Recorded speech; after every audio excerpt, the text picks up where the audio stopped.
Hello आशु। Hello. इष्टवेमं स्वजनं कृष्ण युयुत्सं समुपस्थितम् सीदन्ति मम गात्राणि मुखं च परिशुष्यति। इसमें हम न की आवाज आएगी, आगे चकार है। मुखं च वैसे वर्ड है मुखम, लेकिन हम इसको बोलने में मुखं च परिशुष्यति। वेपथुष्ट शरीरे में रोम हर्षश्च जायते। हे कृष्ण, युद्ध क्षेत्र में डटे हुए युद्ध के अभिलाषी इस स्वजन समुदाय को देखकर मेरे अंग शिथिल हुए जा रहे हैं और मुख सूखा जा रहा है और मेरे शरीर में कंप और रोमांच हो रहा है। देखिए, ये बड़ी स्वाभाविक सी बात है जो अर्जुन कह रहा है। उसे लड़ाई लड़नी है, जो भी पीछे रहा हो उसे लड़ाई लड़नी है। जिनसे लड़ाई लड़नी है वो अपने ही गुरु हैं, पितामह हैं, बंधु बांधव हैं, रिलेटिव्स हैं, छोटे भी हैं, बड़े भी हैं, जिन्होंने उसको खिलाया गोद में वो भी हैं। तो ऐसी स्थिति में हमें भी अगर कहीं कोई लड़ाई करनी पड़ेगी तो ऐसी स्थिति होगी, यानी कि जो परिस्थितियां अर्जुन के सामने हैं वही परिस्थितियां हमारे जीवन में हर रोज ही हैं। कहीं ना कहीं कोई ना कोई व्यथा, कोई टकराव, कोई डिफरेंस ऑफ ओपिनियन चलता रहता है। और ऐसी ही अवस्था हमें मुश्किल हो जाता है ये डिसाइड करना कि अब क्या करें। एक तरफ से अंदर से गुस्सा आता है, दूसरी तरफ से प्रेशर होता है कि ये बड़े हैं, बुजुर्ग हैं या छोटे हैं या रिलेटिव हैं या दोस्ती है या कोलीग्स हैं, इनको कुछ नहीं कह सकते, नाराज हो जाएंगे। ये सारी बाधाएं और रुकावटें हमारे सामने होती हैं। और ना भी हो तब एक समझदारी ये है कि हम ऐसी सारी अवस्थाओं में अपने मन का संतुलन बना करके डिसीजन में संतुलन बना करके अपनी आवाज, अपनी वाणी को शेयर करें, आवाज निकालें, बात कहें। ऐसी भी ना हो कि टॉन्ट मार दिया तो रिलेशन खत्म हो गए, बिगड़ गए, और ऐसा भी ना हो कि किसी को ऊंचा बोल दिया तो रिलेशन बिगड़ गए। यानी एक ही बात को कई तरीके से कहा जा सकता है। तो ये हमें हमारे विवेक पर निर्भर करता है कि कैसे हम ऐसी सारी परिस्थितियों को हैंडल करते हैं। तो अर्जुन कह रहा है, हे कृष्ण, युद्ध के अभिलाषी इस स्वजन समुदाय को देखकर मेरे अंग शिथिल हुए जा रहे हैं, यानी कि ऐसा लगता है शरीर में ताकत ही नहीं रही और मुख सूखा जा रहा है। यथार्थ देख ले, एक सेकंड आगे यार, क्लास बंद हो गई मेरी।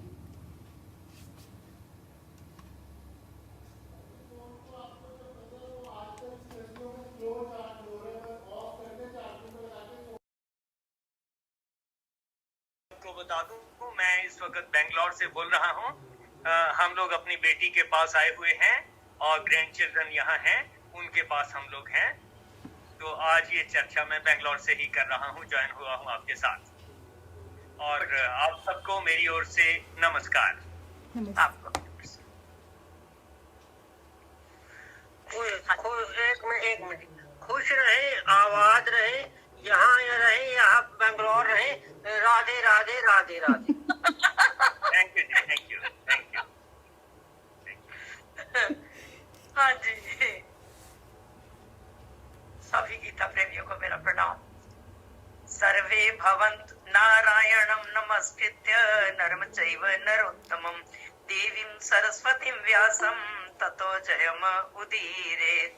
गुरुर्ब्रह्मा गुरुर्विष्णु गुरुर्देवो महेश्वरः गुरुर्साक्षात् परब्रह्म तस्मै श्री गुरुवे नमः। तस्मै श्री गुरुवे नमः। पहले अध्याय का 37वां श्लोक। 36वां, ठीक है। ओम श्री परमात्मने नमः।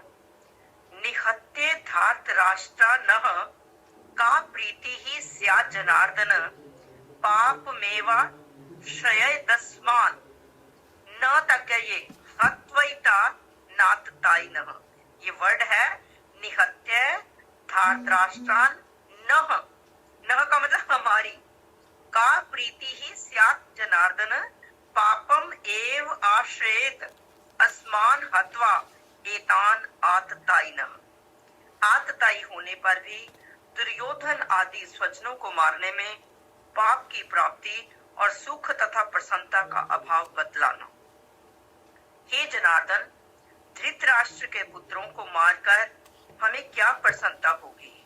इन आतताइयों को मारकर तो हमें पाप ही लगेगा। देखिए, यहाँ से जो शुरू होता है अर्जुन के असली श्लोक और असली शंकाएं यहाँ से शुरू होती हैं।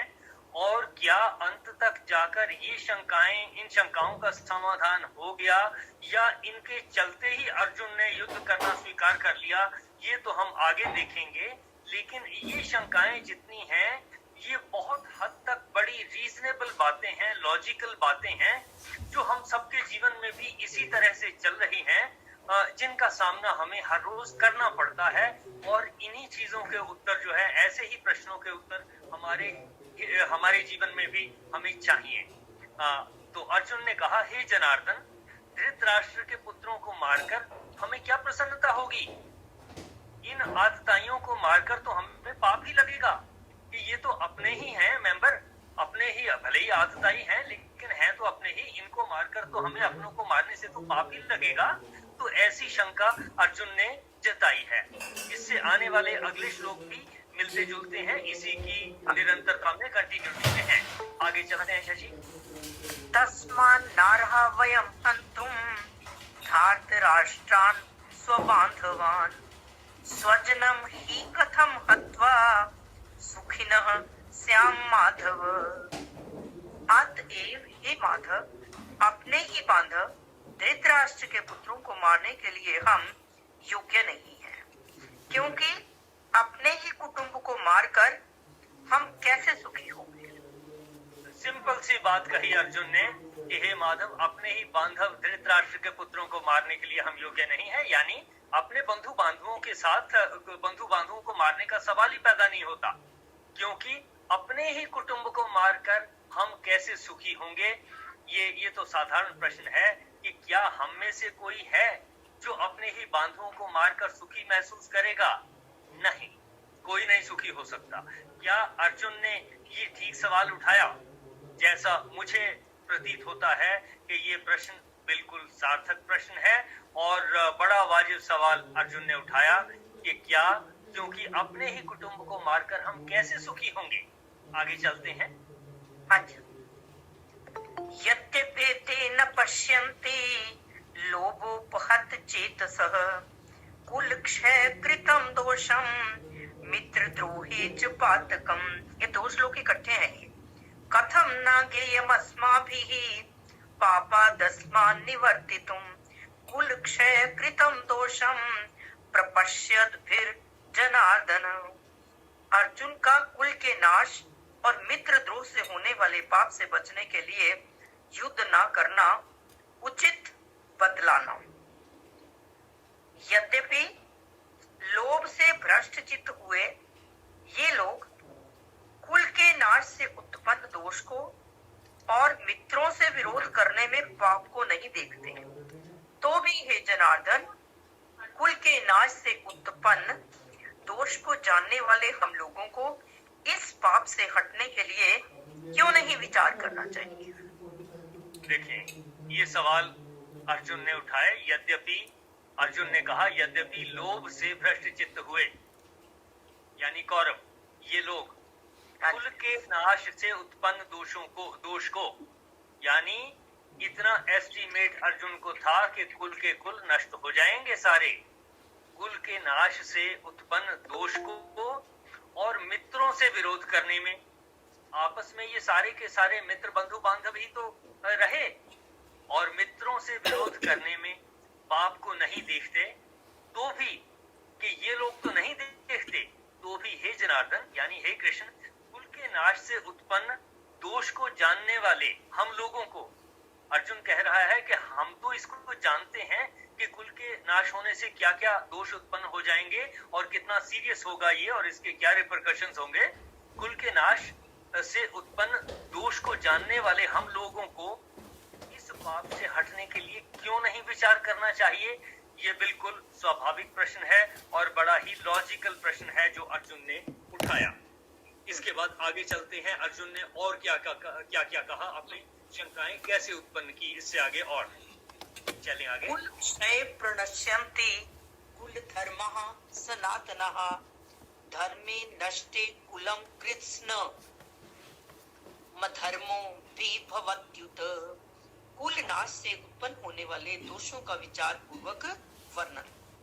कुल के नाश से सनातन कुल धर्म नष्ट हो जाते हैं। धर्म के नष्ट हो जाने पर संपूर्ण कुल में पाप भी बहुत फैल जाता है। आप देखें जरा क्या लॉजिक दिया अर्जुन ने। अर्जुन कहता है कुल के नाश से सनातन कुल धर्म नष्ट हो जाते हैं। सवाल यह है कि सनातन कुल धर्म क्या है? कुल धर्म में जब हम कुल धर्म की परिभाषा देखें तो इसमें सिंपल सी बात आती है, ब्राह्मण क्षत्रिय वैश्य शूद्र, ये अलग अलग इनको कुल माना जा सकता है। इसके अलावा जिस जिस परिवार के हैं उनके भी जो डिसेंडेंट हैं और उनके बुजुर्ग हैं, उन सबको मिलाकर के भी कुल की गिनती होती है। लेकिन ये चार वर्ण जो बंटे हुए हैं, ये तो चार सदा से चले आ रहे हैं, सनातन हैं। तो कहा अर्जुन ने कुल के नाश से सनातन कुल धर्म नष्ट हो जाते हैं। यानी कि अगर किसी कुल में चला आ रहा है कि वो किसी विशेष विद्या को जानते हैं, धनुर्विद्या को जानते हैं, और अगर वो कुल नष्ट हो गया, धनुर्विद्या नष्ट हो जाएगी। अगर कोई वैज्ञानिक है, वैज्ञानिकों का कुल नष्ट हो गया तो उनकी वैज्ञानिक विद्या जितनी है नष्ट हो जाएगी।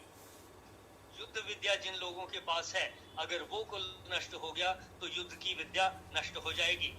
इसी तरह से जो लोग खेती करते हैं, गोपालन करते हैं या और व्यापार करते हैं, अगर उनके कुल नष्ट होते हैं तब भी इसी तरीके की समस्याएं आएंगी कि उन्होंने जो भी कुछ सीखा है अपने बुजुर्गों से और सिखा रहे हैं अपने आने वाली पीढ़ियों को, वो सारे नष्ट हो जाएंगे, तो उनकी सारी विद्या नष्ट हो जाएगी। मैं ये कहता हूं कि मान लीजिए आज के दिन में किसी एक का परिवार है जो व्यापार करता है, व्यापार करते हैं, अगर उसका पूरा कुल नष्ट हो जाए और बाद में कोई एक आध बच्चे बचें या ना बचें, जो बच गए वो उस व्यापार की सारी निपुणता खो बैठेंगे, व्यापार की सारी विद्या को जानने से वंचित रह जाएंगे और व्यापार नहीं ठीक से कर पाएंगे। और नहीं तो आज के दिन में भी व्यापार जिसने करना है शुरू तो करते हैं, लेकिन जिनके पास जानकारी है वही कर पाते हैं। जिनके वैज्ञानिक मन है वो उस तरीके से, जिनकी इंटेलिजेंस मेडिकल में है या किसी और विषय में है, वो उनके बच्चे भी, जो डॉक्टर हैं उनके बच्चे भी आमतौर पे डॉक्टर देखे जाएंगे, जो इंजीनियर हैं उनके बच्चे भी आमतौर पे इंजीनियर देखे जाएंगे। ये हम जानते हैं, देख रहे हैं, सारे समाज में इस तरीके से चल रहा है। ये लगातार परंपरा दर परंपरा, पीढ़ी दर पीढ़ी ये चलता रहता है। तो प्रश्न है, कुल के नाश से सनातन कुल धर्म नष्ट हो जाते हैं। ये मैंने आपसे चर्चा की कि कोई एक कुल नष्ट होता है तो उसके साथ उसकी सारी विद्या उसके साथ ही, उनके साथ ही नष्ट हो जाती है। धर्म के नाश हो जाने पर संपूर्ण कुल में पाप भी बहुत फैल जाता है। अब प्रश्न यह, पाप क्या है? इसकी पहले भी हम चर्चा कर चुके हैं कि अब अगर हम इस पूरे ब्रह्मांड को 4 भागों में बांट कर देखें, पहला लेवल स्वयं का, दूसरा लेवल परिवार का, तीसरा लेवल समाज का और चौथा लेवल वातावरण का। इससे परे का जो कुछ है, पृथ्वी से अलग जो ग्रह हैं उनको थोड़ी देर के लिए छोड़ भी दें। जो काम इन चारों लेवल्स के ऊपर भले का होता है वो पुण्य है। इनमें से किसी एक लेवल के ऊपर नुकसान होता है, वातावरण का नुकसान हो गया हमारे काम से, वो भी पाप है। अगर समाज का नुकसान हुआ, बाकी सबका फायदा हुआ, वो भी पाप है। अगर सिर्फ परिवार का फायदा हुआ, बाकी किसी एक का भी परिवार का नुकसान हुआ, बाकी सबका फायदा हो, तब भी वो पाप है। और पहले स्तर पे मेरा ही अगर नुकसान होना है तो मैं उस काम को करूंगा ही क्यों? तो पाप जो है वो सब काम जो दूसरों की भलाई को रोकते हैं वो सब पाप की गिनती में आते हैं। तो धर्म के नाश हो जाने पर संपूर्ण कुल में पाप भी बहुत फैल जाता है। ये बात अर्जुन ने बहुत लॉजिकल तरीके से कही है। अगले श्लोक पे चलते हैं। हाँ जी। अधर्म भी भवा कृष्ण प्रदुष्यन्ति कुलस्त्रियः स्त्रीषु दुष्टासु वार्ष्णेय जायते वर्ण संकरः। हे कृष्ण, पाप के अधिक बढ़ जाने से कुल की स्त्रियां अत्यंत दूषित हो जाती हैं। और हे वार्ष्णेय, ये वृष्णि वंश में उत्पन्न होने के कारण वार्ष्णेय कहा गया इनको। हे वार्ष्णेय, स्त्रियों के दूषित हो जाने पर वर्ण संकर उत्पन्न होता है। देखिए यहाँ पे एक बड़ा ही स्पेशल क्वेश्चन है। अर्जुन कहता है कि पाप के अधिक बढ़ जाने से कुल की स्त्रियां अत्यंत दूषित हो जाती हैं। पुरुषों की बात नहीं की उसने, जो पुरुष दूषित हो जाते हैं। और हे वार्ष्णेय, स्त्रियों के दूषित हो जाने पर हमें ये समझना है कि स्त्रियों के दूषित होने का क्या मतलब है। यहाँ दूषित हो जाने पर वर्ण संकर उत्पन्न होता है। वर्ण संकर का मीनिंग हम समझ लें तो हमारी समझ में आ जाएगा ये स्त्रियों के दूषित होने की बात क्या है, किस प्रकार से स्त्रियां दूषित होंगी और उससे क्या क्या नुकसान होगा। वर्ण संकर का मतलब, मान लीजिए पुरुष ब्राह्मण जाति का है, स्त्री किसी और वर्ण से है, उनसे जो संतान उत्पन्न होगी उसको वर्ण संकर कहा जाएगा। साइंटिफिकली ये कहते हैं कि वर्ण संकर होने से अच्छा है। एक ही कुल में जब शादियां होती हैं, जो उनसे बच्चे उत्पन्न होते हैं, उनमें जो गुण हैं उनकी तो वृद्धि हो जाती है, लेकिन दोषों का नाश नहीं होता, यानी बीमारियां ठीक नहीं होती। ऐसी क्षमताएं, बीमारियों से लड़ने की क्षमताएं उनमें कम होती हैं। ऐसे ही कोई और वांशिक वंशानुगत जो प्रॉब्लम्स हैं बच्चों में आने वाले बच्चों में, पीढ़ियों में, वो भी ठीक नहीं हो पाती। उस हिसाब से कहा जाता है कि जो वर्ण संकर है, यानी एक जाति से पुरुष हो, किसी दूसरी जाति से जो है स्त्री हो, उनकी शादी होने से जो संतानें उत्पन्न होंगी वो ठीक होंगी। हमारे जो कानून हैं उनमें भी कहा गया है 5 पीढ़ियों तक का देखा जाता है, यानी अपने भाई बहन जो लगते हैं रिश्तेदारों में, उनके साथ शादियां वर्जित हैं हिंदू मैरिज एक्ट में। तो वहां सब कुछ बताया गया है कि कितने लेवल तक कितनी पीढ़ियों के साथ जो है वो नहीं। इसको आसानी से इंश्योर करने के लिए गोत्र की परंपरा चलती है कि जी आप देखें कि जिस लड़के का गोत्र क्या है, लड़की का गोत्र क्या है, दोनों के गोत्र अगर मिलते हैं तो शादी नहीं हो सकती, शादी वर्जित है, यानी कि वो एक तरीके से भाई बहन होंगे, उनकी शादी वर्जित है। अब इस तरीके से ये जो समस्या है कि संतानें आगे जो आती हैं उनमें अनुवांशिक जो डिफिकल्टीज हैं, बीमारियां हैं, उनसे बचा भी जा सके, इंटेलिजेंस भी ज्यादा आए, ये वैज्ञानिक तौर पर है और ये परंपरा चली आ रही है। हम जिक्र कर रहे हैं, अर्जुन ने कहा हे कृष्ण, पाप के अधिक बढ़ जाने से कुल की स्त्रियां अत्यंत दूषित हो जाती हैं। अभी सिचुएशन क्या बताई इससे पहले कि युद्ध होगा, कुल के कुल नष्ट हो जाएंगे।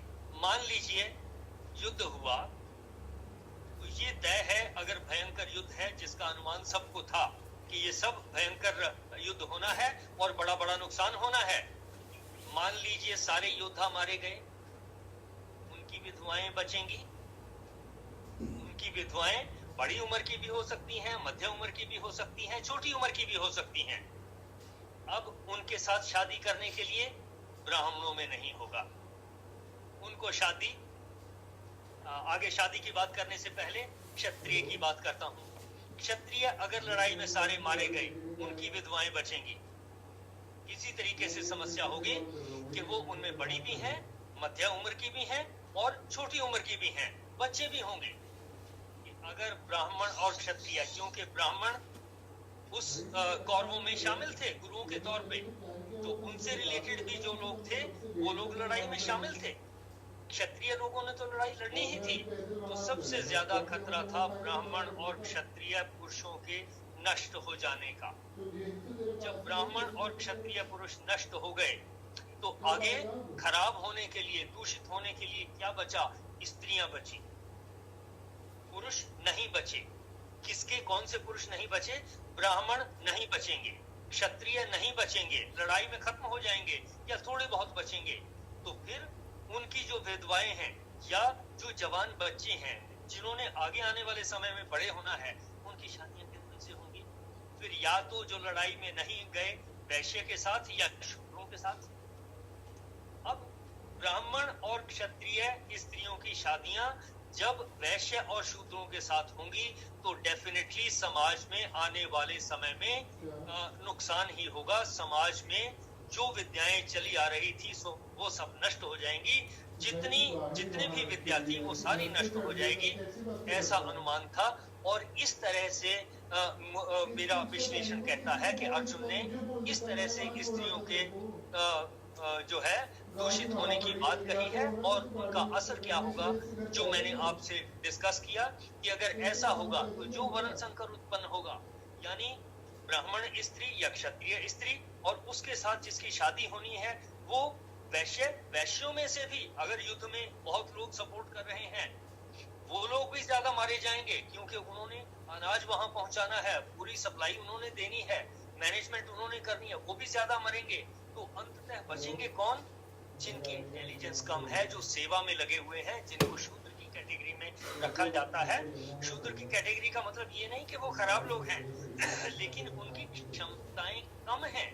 और जब ब्राह्मण, क्षत्रिय, वैश्य इन सब की स्त्रियों को मैरिज के लिए आगे आने वाले समय में शूद्रों की उसमें श्रेणी में शादी करनी पड़ेगी तो कहा जाएगा कि समाज का बहुत बड़ा नुकसान होगा, स्त्रियां दूषित भी होंगी। और देखें, इतना मेरी समझ में आता है। आप लोग क्या कहेंगे? आप अपनी बात शेयर करें, उसके बाद फिर अगली चर्चा करेंगे। हाँ जी, बिल्कुल ठीक कहा, बहुत अच्छा क्लियर हुआ। आज कुछ 2 दिनों से ना बत्रा सर इंतजार कर रहे थे, बैठे हुए। हाँ जी, बत्रा सर। नमस्कार, हरिओम जी। उनकी आवाज म्यूट होगी मेरे ख्याल है। नमस्कार, हरिओम, हरिओम जी। नमस्कार बत्रा जी, नमस्कार। हाँ जी, क्या हाल है? बस ठीक। कुछ नहीं, उस दिन आपने कहा था, वो तो प्रसंग अब पुराना हो गया, आपने कहा था कि क्रोध जो है उसमें बड़ा आवेग होता है, बड़ी शक्ति होती है। हाँ जी, हाँ जी, हाँ जी। आमतौर पे कहा जाता है कि क्रोध से बचना चाहिए, लेकिन बिल्कुल ठीक है, अगर फौजी आदमी को क्रोध नहीं आएगा तो कैसे जीतेगा? वो देखिए, फौजी आदमी को, हर फौजी आदमी के लिए जितने भी यूनिट हैं, जब उनकी युद्ध की ललकार होती है, किसी पे धावा करना है, हमला बोलना है, तो 10, 15, 20 का ग्रुप इकट्ठा होता है या 25, 30 का ग्रुप इकट्ठा होता है। वो इकट्ठे होकर के ललकार लगाएंगे, चाहे वो जय माता दी कहें, चाहे वो कहें वाहिगुरु जी का खालसा, वाहिगुरु जी की फतेह, या कोई भी जयकारा अपना बुलवाएं, जय हनुमान कहेंगे। वो अलग अलग जो यूनिट है उन्होंने अपने अपने जो हरियाणा के हैं, जो सिख लोग हैं या कोई और किसी धर्म के वो हैं, उनके अलग अलग जो यूनिट होते हैं, एक तरह के कैटेगरी वाले लोग भी होते हैं, मिक्स भी होते हैं, अलग अलग भी होते हैं। लेकिन जिन्होंने धावा बोलना है उनके पास इस तरह की एक ललकार होती है, क्योंकि जब युद्ध के समय में दिक्कत आ गई कि अब मरेंगे या बचेंगे, एक मरेगा या सारे मरेंगे या कौन बचेगा, अगर कोई सोच में पड़ जाएगा कि अब धावा करूं या ना करूं, फिर वो निर्णय नहीं कर पाएगा, फिर वो भाग खड़ा होगा और युद्ध में हार जाएंगे। इसलिए उस समय उनको जोश दिलवाना, इसी जोश में उनका गुस्सा भी शामिल होता है। ये पूरी ताकत मिलकर के जब वो धावा करते हैं, फिर जो भी परिणाम हो, फिर उसकी पूरी संभावना होती है कि वो लोग उस युद्ध में, उस धावे में विजयी होंगे। ये सत्य बातें हैं, इसमें कोई दो राय नहीं। ऐसी एक और सीन है, बहुत सारी हिंदी फिल्मों में होता है कि जो हीरो है वो व्हील चेयर पे होता है और घर में उसकी माँ, बहन या बीवी कोई होती है, विलेन आता है, उसको छेड़ता है और उसको इतना क्रोध आता है कि वो व्हील चेयर से खड़ा हो जाता है या उसकी जान आ जाती है। ऐसे बहुत सारे सीन, बहुत सारी फिल्मों में ऐसे सीन है। तो ये ठीक बात है, ये ठीक बात है। जिस वक्त हमारे मन में सारी चीजें भूल जाती हैं कि मेरी टांग दुखती है या चल नहीं सकते या मैं खड़ा नहीं हो सकता, वो शक्ति इस ऐसी स्थिति में जब गुस्से में होता है और ऐसी परिस्थितियां आ जाती हैं जहां जीने मरने का सवाल होता है, तो अंदर से शक्ति पैदा होती है। ये डेफिनेटली उस जोश की, उस क्रोध की, जो भी आप नाम दें, उसकी शक्ति है और उसके ये असर है, इसमें कोई दो राय नहीं। बात तो वही है ना कि हमने क्रोध का प्रयोग कहाँ पर, किस तरह से हमने करना है, उसका हाँ, पॉजिटिव क्या है, किस जगह हमने कब उपयोग करना है। हाँ जी, बत्रा जी आप कुछ कह रहे थे। नहीं बस ठीक है, मैं यही कह रहा था। परिस्थिति को देखते हुए सिचुएशन को संभालना होता है ना, वो चाहे क्रोध से संभाला जाए या मतलब शांत रह के संभाला जाए, परिस्थिति संभालनी पड़ती है, ये ठीक, परिस्थिति संभालनी पड़ती है उस टाइम। बिल्कुल ठीक। इसलिए ये सारे एनालिसिस करने के बाद मेरी समझ में आया, शास्त्रों में जो कहा है कि काम, क्रोध, लोभ, मोह, अहंकार ये हमारे शत्रु हैं, वो उनके संदर्भ में पढ़ा जाएगा। ठीक है, हो सकता है वो सब कुछ ठीक कह रहे हैं कि हमें वेग से बचना चाहिए, लेकिन मेरा व्यक्तिगत मानना है कि जीवन में इन सभी गुणों की, क्योंकि ये भी परमात्मा ने ही दिए हैं, इन सभी गुणों की जरूरत है। कोई भी एक व्यक्ति भी ढूंढने जाए कि दुनिया में मिल जाए जिसमें ये गुण ना हो, तो पत्थर तो मिल जाएंगे, लेकिन जिसमें प्राण है उसमें ऐसा हो नहीं सकता। यानी कि ये गुण प्रकृति ने दिए हैं, खराबी का कोई सवाल नहीं। हमने देखना है कि हम इनका ठीक उचित उपयोग उचित समय पर उचित मात्रा में कैसे और कब करें। ये तो सर एक बात ऐसी है ना कि वो जब रिजल्ट आएगा बाद में आपने गुस्सा कर लिया तो बाद में पता चलेगा ना कि हमने सही गुस्सा करा था कि गलत करा था, वो तो पता तो बाद में लगेगा।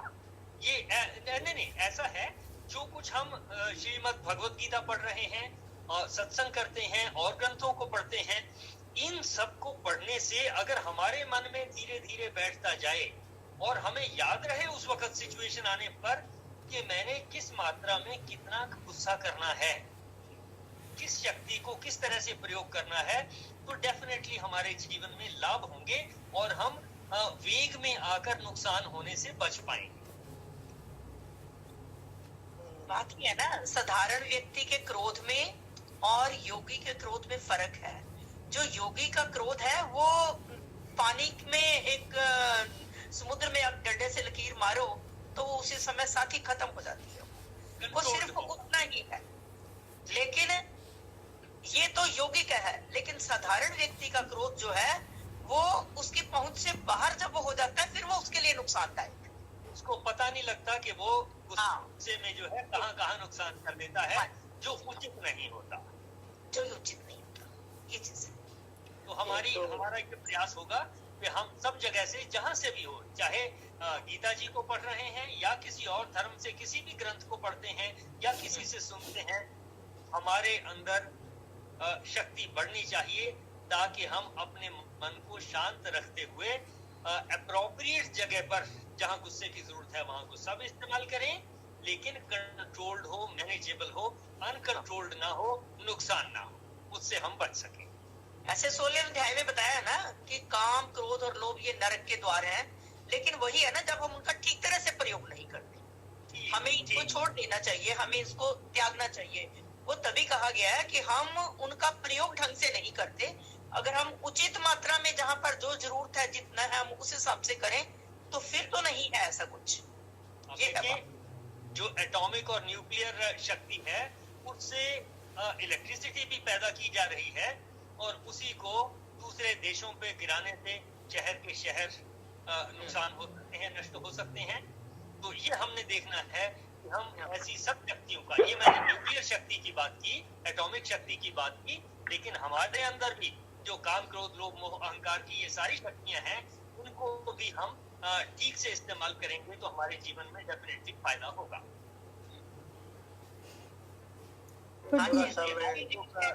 आज की चर्चा मेरे ख्याल से इतनी काफी रहेगी। आप लोग देखें, कुछ और जो कुछ शेयर करना चाहें अपनी बात कहें, उसके बाद पूर्णता की ओर बढ़ेंगे। हाँ जी, सुरेंद्र वीर जी कुछ कहने लगे सी? मैं कल कर लूंगा, फिर समय का थोड़ा सा अभाव हो जाता है ना जी। ठीक है। सर्वे भवन्तु सुखिनः, सर्वे सन्तु निरामया, सर्वे भद्राणि पश्यन्तु, मां कश्चित् दुःख भाग् भवेत्, मां कश्चित् दुःख भाग् भवेत्। गौ माता की परम कृपा से सुख समृद्धि का बसेरा, गोधन से दुख दरिद्र भागे, सब ग्रंथों का सार घनेरा। बोल गौ माता की जय। ओम ब्रह्म अर्पणम अस्तु, ओम ब्रह्म अर्पणम अस्तु, ओम ब्रह्म अर्पणम अस्तु। हरिओम जी। सत्संग का बहुत आनंद आया, ये श्रृंखला बनी रहे। हमने 2 दिन बहुत मिस किया आपको। बहुत अच्छी रही आज की चर्चा। आप सबके सहयोग के लिए मेरी ओर से आप सबका धन्यवाद और आप सबको मेरा प्रणाम।